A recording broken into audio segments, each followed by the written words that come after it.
Greetings and bienvenue, Midnight Crew. Thank you for returning to this broadcast, and welcome to new viewers joining us for the first time. If you like a video, then feel free to subscribe. Some viewers may find the following video disturbing. Viewer discretion is advised. My Mobig friend's story. Know V for about 5 years now as part of an online writing community. He's a lower middle class, tall and lanky Russian dude into nerdy shit like anime and gaming. Like most Russians, he didn't really care about the war or anything the government does really because it hardly affects him. The initial wave of mobilization happens. He looks into leaving but is generally too poor and unskilled to sustain it abroad, unlike tech types. Putin says mobilization is over, but it actually is not, as the law is still in effect. Early December comes around.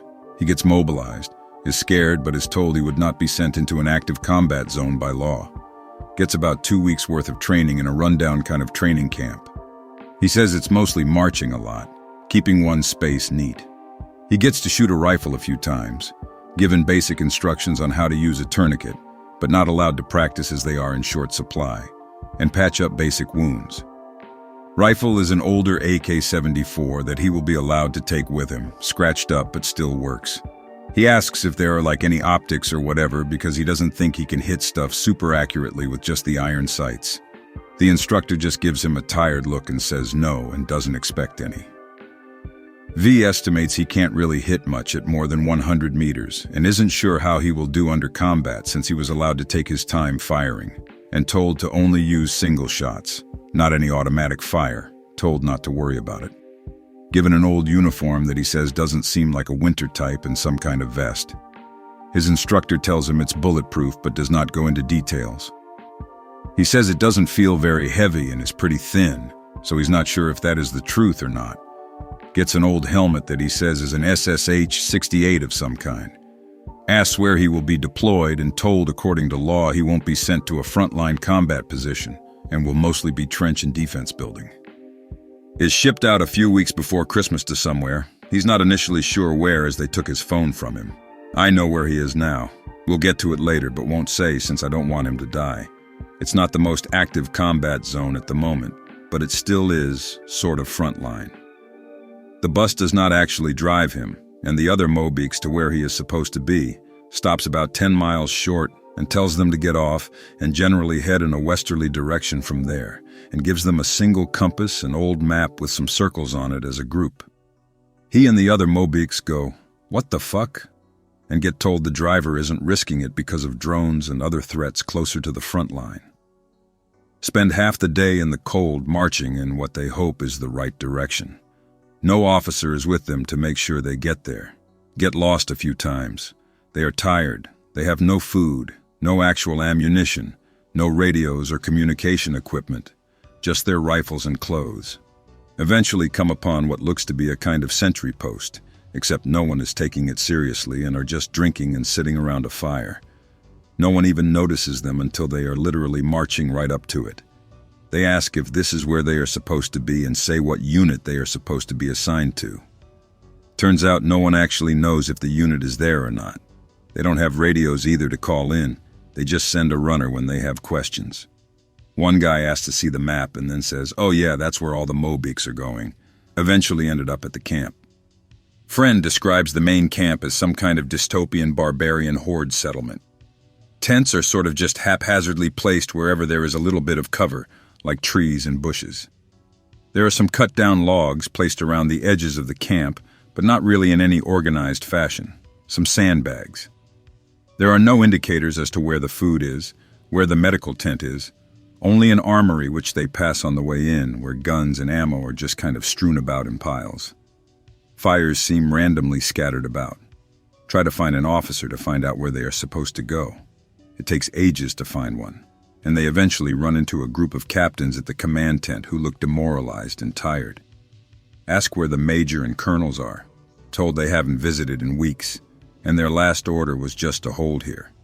The captain they are supposed to report to eventually shows up from somewhere, gets them some ammunition and limited medical supplies, tells them to set up tents in some orchard. One of the random soldiers coming by says they are lucky because he's a decent captain. The captain tells them to spread the tents out, keep them near trees, and generally try to put the remaining foliage and branches scattered about as concealment and mild protection, since sometimes drones make it over to the camp proper.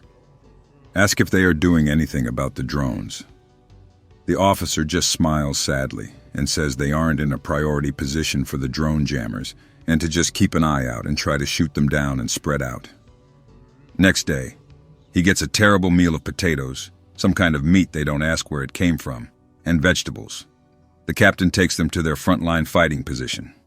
It's a bunch of damp foxholes and frozen trenches topped with logs that look beat to shit. There are some dead Mobeeks just kind of thrown into a pile off to the side. No one seems to be doing anything about them. Depressed-looking, shivering Mobeeks look happy to get relieved. Most look hungry. There are a few machine gun emplacements, some scattered ammo caches, and a grungy-looking medical dugout. Told to just sit in it and look out in the western direction and shoot at anything that moves. We'll be relieved in 2 days. Just eat their rations. Ask what they should do if any armor shows up. They don't have any AT weapons or training on how to use them. Says to just try to hold on and send a runner back to camp. Their radios are all broken, so the captains are keeping the ones they have back at camp to keep in touch with higher command. The captain leaves without any further explanation. No one does anything about the dead Mobeek pile. Medics go to the dugout and find only some scattered bandages, vodka, cheap tourniquets, and bloody soil. Friend takes up position in a trench. Something smells off, though. Glances down at the ground. Some Mobeek had just shat in the trench and didn't bother to do anything about it. This is too fucked up for him, and he moves to another position. Is freezing cold, so occasionally does some exercises to keep warm, huddles with the other Mobeeks for warmth. Hear gunfire and explosions nearby occasionally, but have no idea what is going on, since they have literally no comms. One guy reveals he smuggled in a phone in his ass crack or something, and goes to check the internet, something the instructor had told him not to do, but they risk it because they have no idea WTF is going on. Live UA map to find out what is going on. Some units near them are getting shelled. He and the other Mobeeks near this guy take cover because they figure they might be next, warn others, but they tell him command would surely tell them if there was something to worry about. 30 minutes later, artillery hits their position. Not a super heavy barrage, but still enough to kill you if you wandered outside of the trench. Half his group were outside of the trenches and foxholes trying to start fires for warmth. Around 20% get hit and are wounded and screaming outside. Friend wants to help them. Another Mobeek stops him and says he heard from his cousin that the Yukis fly in drones and bomb the wounded to finish them off and anyone dumb enough to go out to try to help them. They decide to wait and see, just hearing the screams of wounded and dying men. Soon enough, on open ground, there are more, smaller explosions, screams of agony, and then silence. Huddle in the trench and pray.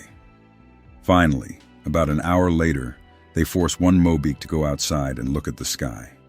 It seems clear. They go out and look at the devastation. Dead corpses of people they had trained with everywhere. They pick some unlucky people to go and throw them in the corpse pile and retrieve their weapons if usable. Another hour passes, and a runner comes to warn them of a potential artillery strike, the one that happened 2 hours ago. They just tell him thanks for the warning. It turns to night, and it is hard to get sleep because that is when the Yukis start taking pot shots at them. He thinks they have some kind of night vision. Can't really return fire because it's pitch black. They don't know where the enemy is, and his hands are shaking from the cold. A few more unlucky Mobeeks get mowed down at night, so he and his just shoot in the general direction of the enemy, hoping to maybe suppress them. Doesn't seem to really work. Day comes around.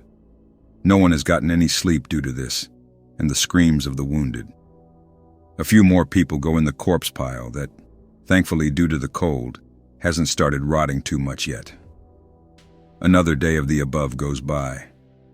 Day 3 rotated out and replaced by more fresh, uncertain Mobeeks. Get back to camp.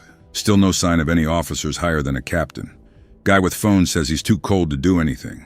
A fresh Russian lieutenant agrees with him and tells him and my friend to come along with him. Just walk out of the camp. No one challenges them or anything or asks what they are doing. Eventually get to some farmstead, knock on the door. Old Ukrainian couple who end up being friendly to the Russians. He's somewhere in the Donbas. Ask if they can sleep in their basement or something because it's freezing outside. Allowed to sleep in the basement with some mattresses and given some actual food. Friend feels like crying. Phone guy gives the phone to the lieutenant and friend to contact relatives and friends. Later, the lieutenant uses it to get updates on the war since no one has told him anything. Friend updates me and says this whole thing is a massive shit show. The lieutenant says they have to go back eventually, but probably no one would notice if they stay here a while. Looks depressed. Feel a little bit better when the old couple tell them they are heroes, but also feel dead inside because they aren't really doing anything other than just sitting there getting attacked and bombed and maybe occasionally get a lucky shot on a Yuki. This was the last update I heard from him. 27 days later. /K/ helped saved my Mobix friend's life by demoralizing him. A few weeks or a month ago, I don't remember when I posted the story of my Mobix friend here. You can look up my name in the archives. I think I last updated you when he was in the basement with his officer and the guy who had smuggled in the smartphone. Be Mobix friend and the two other guys. They stay at the house for a few more days. Then they head back to the camp, but borrow a few smartphones from the old couple, saying they will need them. No one noticed they were missing, but my friend noticed a lot of the Mobix he came with were gone, and there were a whole bunch of new ones. WTF.XA. Eventually he finds his captain, who looks surprised that he and the lieutenant and his friend are alive, congratulates them for their luck or quick thinking. Apparently his entire Mobix company got attacked in the middle of a moonless night or a night with cloud cover by Yuki special forces using thermals, silencers, and drone-adjusted grenades. Almost every single one of them is killed by a man. Friend texts me and asks if this is real or bullshit now that he has a phone. Find webm of a similar situation happening on here where Mobix are just getting murked left and right and can't do anything about it. Send it to him. He asks where I found it. Point him to /K/ and tell him to read over it for a bit. He knows a little bit of English and can usually get by with some machine translation. Don't hear from him for a few days.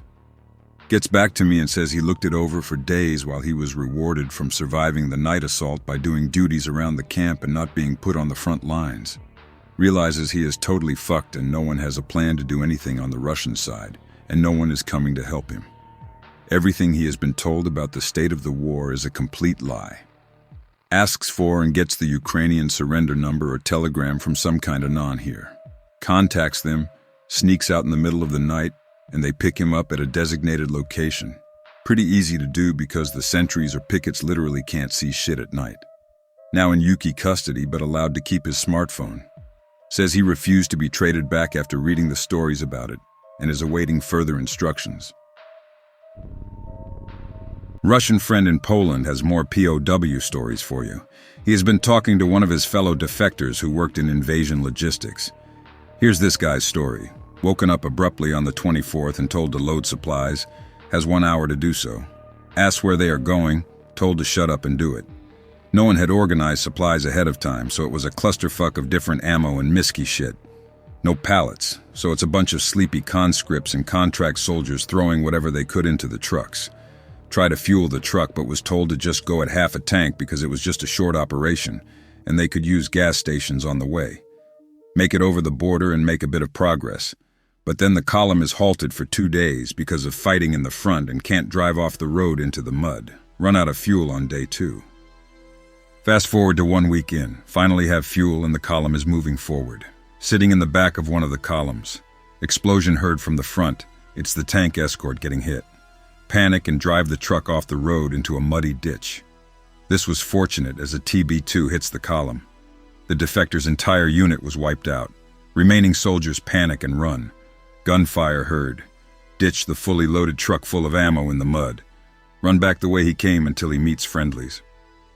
The final straw is in early March. In another transport truck, low on fuel, told to drive through a town with a few BTRs and tanks as escorts. Say this isn't a very good idea as it hasn't worked before. Told to stop being a coward. Agrees to go in. Halfway through, BTRs and tanks start getting lit up with ATGMs. People are opening fire on the logistics trucks. Full speed truck down an alleyway, hitting Yuki civilian cars. Manage to get out as smoke and explosions are heard from behind. Get to the edge of the city with trees, etc. Seems like an abandoned hamlet. Say fuck this. Leave the fully loaded truck there. Break into one of the houses. No one there. Steal clothes. Steal car keys. Drive to the border and surrender to the border guards. Russian creepypasta thread. It's not about the Soviet parodies of creepypasta like in Dramatica, but about the actual creepypastas written in Russia. Anywho, guarding the office at night. I've never told anyone this story, and I don't think I ever will. Unless, of course, I get found out. I used to work as a night watchman in an office building in Russia. I didn't have much to do, just to stop anyone from breaking in. I'm skinny as a skelly, but if someone could break through that tough iron door, even a SWAT team wouldn't stop them, so I was there just as a formality. To let my bosses in and to check if the ceiling was leaking. Sometimes a pipe on the second story would burst. Also, I had to clean the windows once a week. Basically, my work was pretty skate. There were also computers with games like Heroes of Might and Magic 3, and I didn't need anything more. I spent every Saturday night in that office. Things were quiet, as only 3 people had keys. Me, a director, and some manager. One Saturday night I was playing on the computer when something rustled behind the door. Just once. I got up and looked through the peephole, but nobody was there. I thought it was someone just passing by and got back to the game, but then something scratched at the door and I heard an indistinct male voice. I thought it was the director, so I put the key in, turned it once, and then looked through the peephole again. I said, "Is that you?" But nobody answered. I turned back the key, and immediately I heard a voice from beyond the door. This time it sounded like a woman, but I still couldn't understand a thing. It seemed like it was saying something, but not a single syllable made any sense. I swore at them and threatened to call the police. I was bluffing. We had no phones in the office, and the whole thing happened before the age of cell phones. A moment later, the female voice shut up and I heard a quiet knock in the window. I opened the blinds and I was stunned. No, I was paralyzed with fear. My legs buckled and I sat on the floor. A man, I want to believe it was a man, was hanging on the bars. Everything about him was completely unnatural. It looked like something that had only seen humans in the movies before had made a human suit and put it on. I couldn't even approximately guess at that thing's gender. Once it saw me, it started to speak.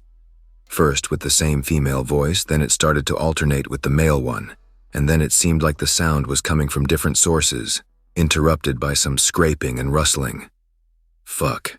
Even its facial expression was absolutely inhuman. It was moving its facial muscles in all possible directions. The creature was pressing its hands and legs at the glass while somehow climbing up at the same time. Maybe it was squeezing the rods with its knees and pushing itself up, I don't know. Back then, I thought it was flying. I could see the thing very well, and it hung for a pretty long time, perhaps for a minute. All that time, I couldn't do anything. I just sat on my ass and stared at the creature. About a minute later, it finally ended. The whole cacophony died down. The thing turned back abruptly. I swear its head turned all the way around, and froze for a few seconds, staring at something. Then it suddenly jumped down and ran off while screaming something in a new, high-pitched voice. Since I was sitting on the floor, I couldn't see where it went. All I could do was close the blinds and crawl into the office where I couldn't see the door or the windows. I sat there and cried like a baby. It had been 8 years since the last time I'd cried. Then I stopped and started to shudder all over. I sat on the floor till 6 in the morning when my co-worker, Artyom, came to replace me. I looked at him through the peephole for about 2 minutes, asking him either to step back or to say something before I opened the door. Finally, I let him in, and although he slapped me on the back of my head, I just laughed hysterically until I started to cry again. Anyway, when I came home, my parents had no idea what had happened to me. I was pale, I had circles under my eyes, and when I weighed myself, I found out that I had lost 15 pounds that night. Since then, I often have trouble falling asleep at night, and I get nightmares. I never told my friends about it since they would only laugh at me. I decided to post this here, because even though you won't believe me anyway, at least I wouldn't believe it myself. I really wanted to share my story. Well, that's all for now. I'm going to try to go to sleep. Why didn't I go insane after that night? Thinking logically, I can say that if that thing had wanted to get me, I wouldn't have been posting in this thread. It seems like that thing saw me only by chance, but then it got distracted by something else and forgot about me. At least I want to think so. One more from the godless commies, the early 80s, a military outpost in a small northern town surrounded by endless snow-covered flatlands. In the summer, the white nights would start, the snow would thaw, and the flatland would turn into a mossy slough where you couldn't make a step without a pair of rubber boots. Even tractors could get stuck in it so hard that you had to use 2 other tractors to get them out. I saw that happen myself. Mosquitoes flew in swarms so thick that they literally covered the sun. I remember that as I went outside in the first summer days, I itched like crazy, and my skin looked like I had eczema or something worse. However, I would quickly get used to that, and I'd only lazily wave my hand seeing another little bastard trying to bite me. But it was the summer, and the thing I want to tell you about happened in the winter, when everything turned into a lifeless white wasteland. Thanks to Wikipedia, I can even tell the precise day, the 15th of November, 1982. I was 5 years old back then. My family lived in a ramshackle barrack on the edge of the outpost.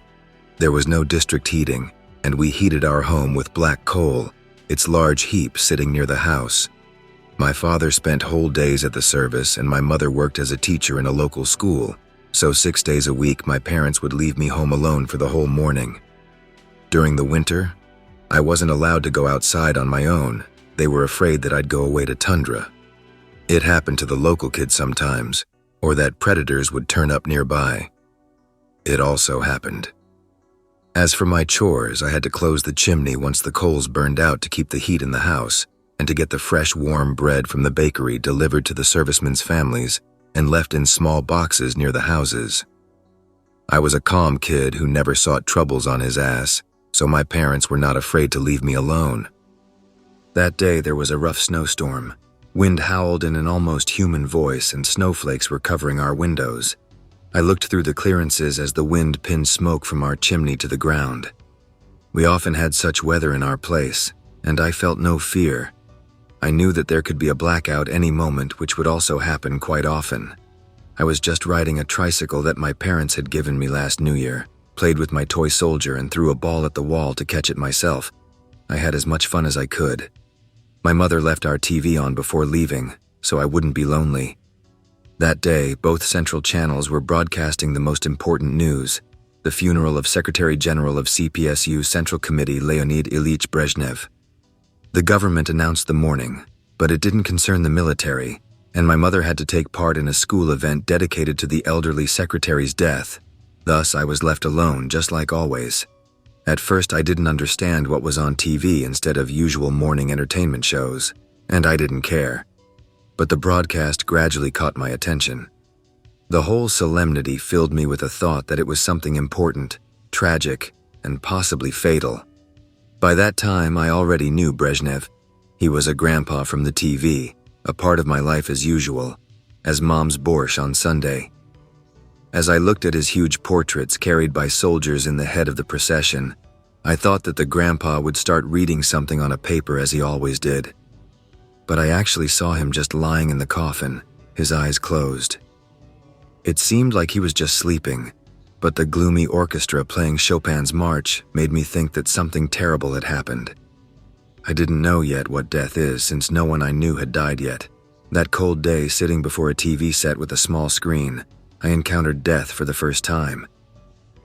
I remember standing on my knees in front of the TV and crying. I felt sorry for Brezhnev, who would never again climb the tribune and read his paper, but I was even more sorry for myself and my parents. I understood through an inconceivable childish intuition that the thing that had happened to Brezhnev concerned everyone, and sooner or later I would also lay senseless and motionless. People would carry my portraits, and this slow, unsettling music would play again. One day the same thing would happen to my parents. I was filled with a razor-sharp terror of realization of my own mortality. When they started to put the coffin into a grave, I almost got mad with fear. Why did they do that? First, they praised the man, and then they put him in the hole and covered him with dirt. It was beyond my comprehension. I was weeping. drying my wet face with my hands, and the snowstorm outside was echoing my crying. I don't remember how my mother reacted to seeing me crying. Perhaps when she came hope, I had already taken hold of myself. Children often overreact to things, but in the same time they can easily forget them. I think I also forgot my grief for the buried secretary and the primal fear I had felt that snowy day. For some time. It happened the next year, 2 months after the funeral.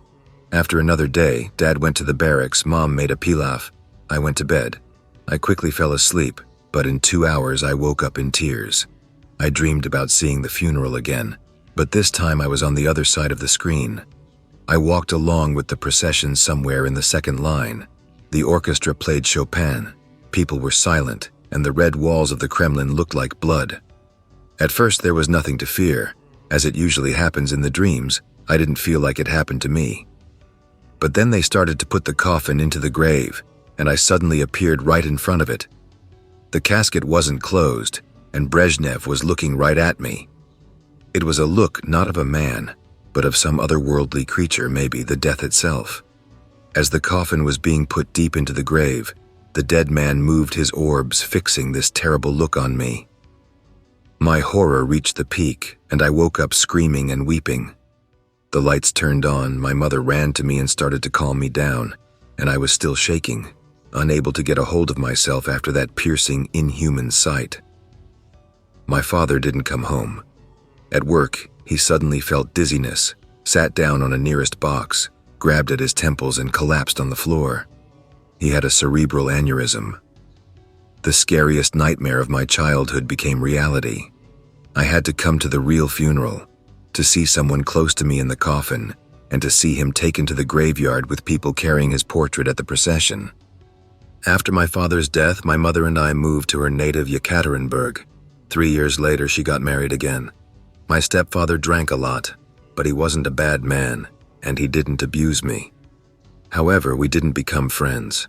I went to a normal school, played with boys outside, pulled girls by their pigtails, cheated at the tails, in other words, had a vivid school life.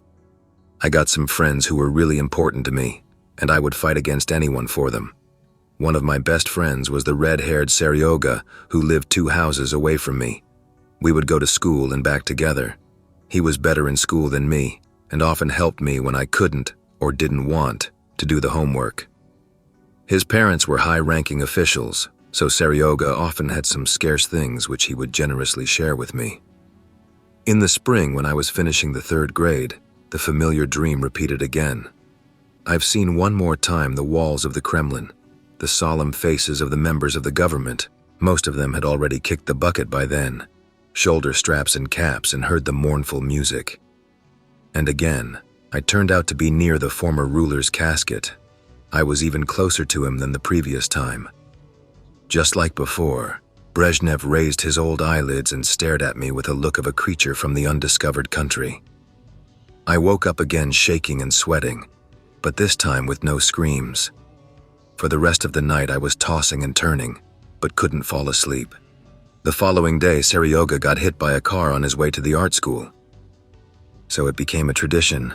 I would see the childhood nightmare every time on the eve of a tragedy with my friends or relatives. Thank God it didn't happen too often. For all the years after Seryoga's death, I'd see that dream only 3 times. The first time, a good friend of a man died. He got mugged on the street in the lawless 90s. He tried to stand back for himself, and the thugs shot him in the face.